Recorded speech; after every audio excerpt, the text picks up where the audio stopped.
Well, 'tis the day after Super Bowl Sunday. The wheel in the sky keeps on turning, and so does the sports world. Welcome to Game Day Scoreboard on CBS Sports HQ. My name's Russ Thaler. Philly area schools set to close on Friday, making way for that Eagles victory parade. The city of brotherly love still buzzing from the beatdown in the Big Easy. The two-time defending champs never got out of the gates in Super Bowl 59, 24-0 at the half, 40-22 when it was all over. But the road to get to a second Lombardi in franchise history was anything but straightforward, which makes this particular Victory Monday all the more special. As crazy as this sounds, I'm grateful how last year ended because it shaped us to who we are today and where we're standing today.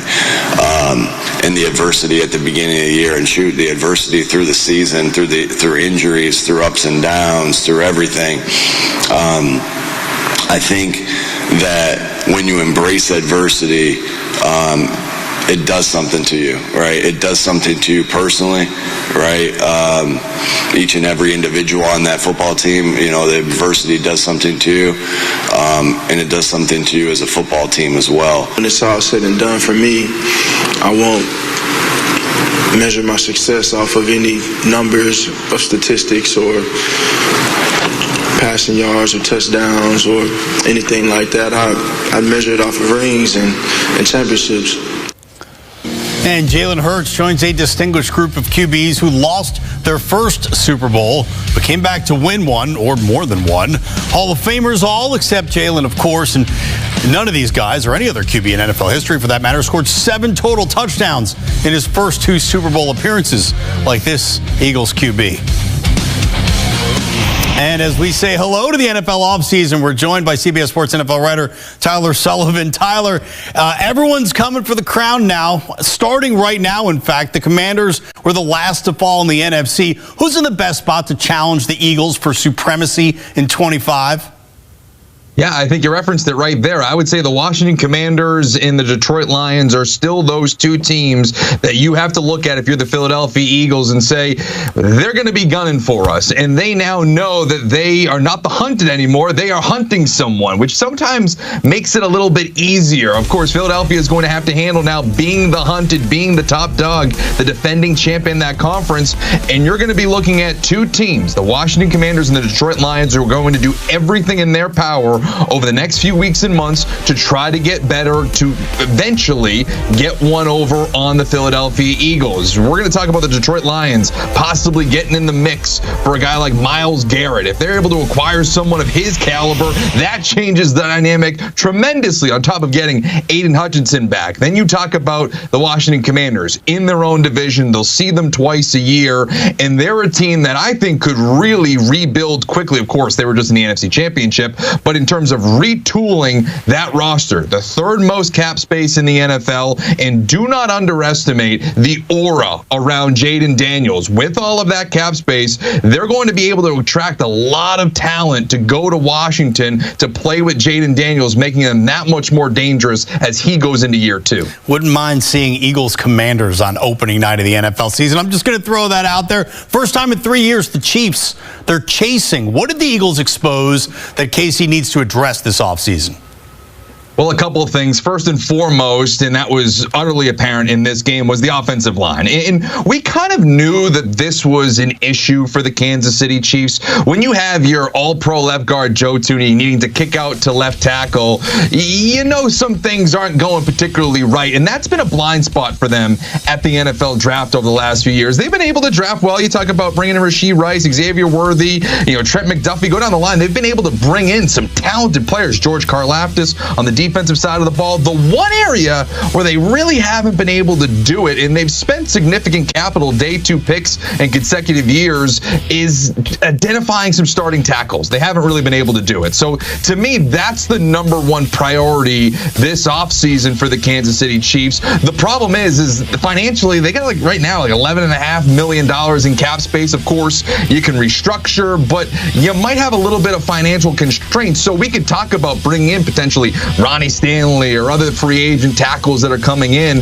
But it's going to be interesting to see the financial flexibility that they have, and possibly do they have to use that 31st pick at the NFL draft at a tackle at low cost.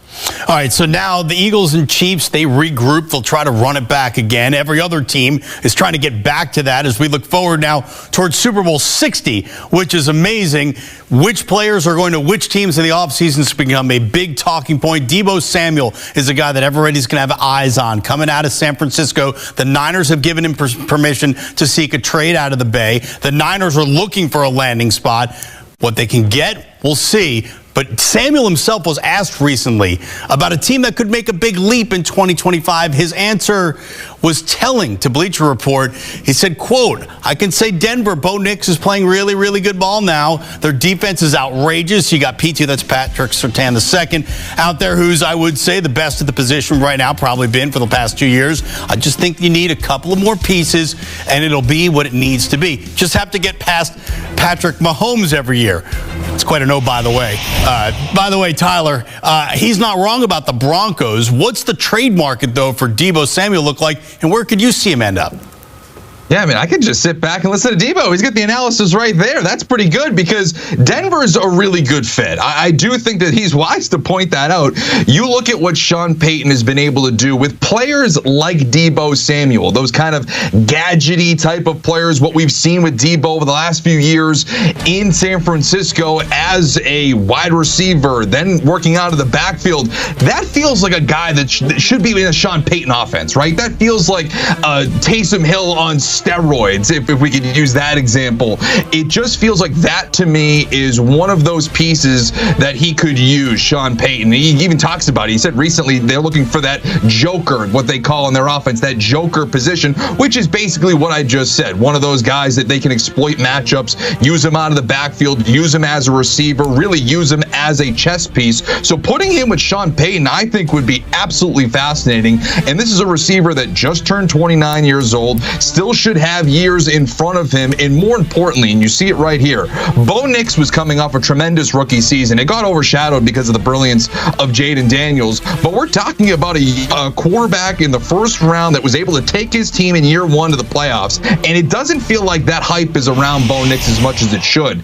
What the Denver Broncos need to do this offseason, because they have that defense that Deebo Samuel was talking about, because they have a young quarterback on his rookie contract, what you do with that cheat code in terms of having that quarterback on his rookie deal, you surround him with as much talent as humanly possible. So if Deebo is looking at you, you better look back and try to acquire him. Day after the Super Bowl, and the beat goes on. The beat goes on. The road to Super Bowl 60 begins right now. Tyler. Cowboys Nation, we've got a lot to talk about today.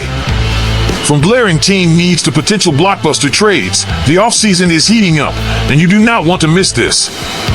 Stay tuned, because after 50 seconds, we'll dive into a move that could shake up the entire franchise.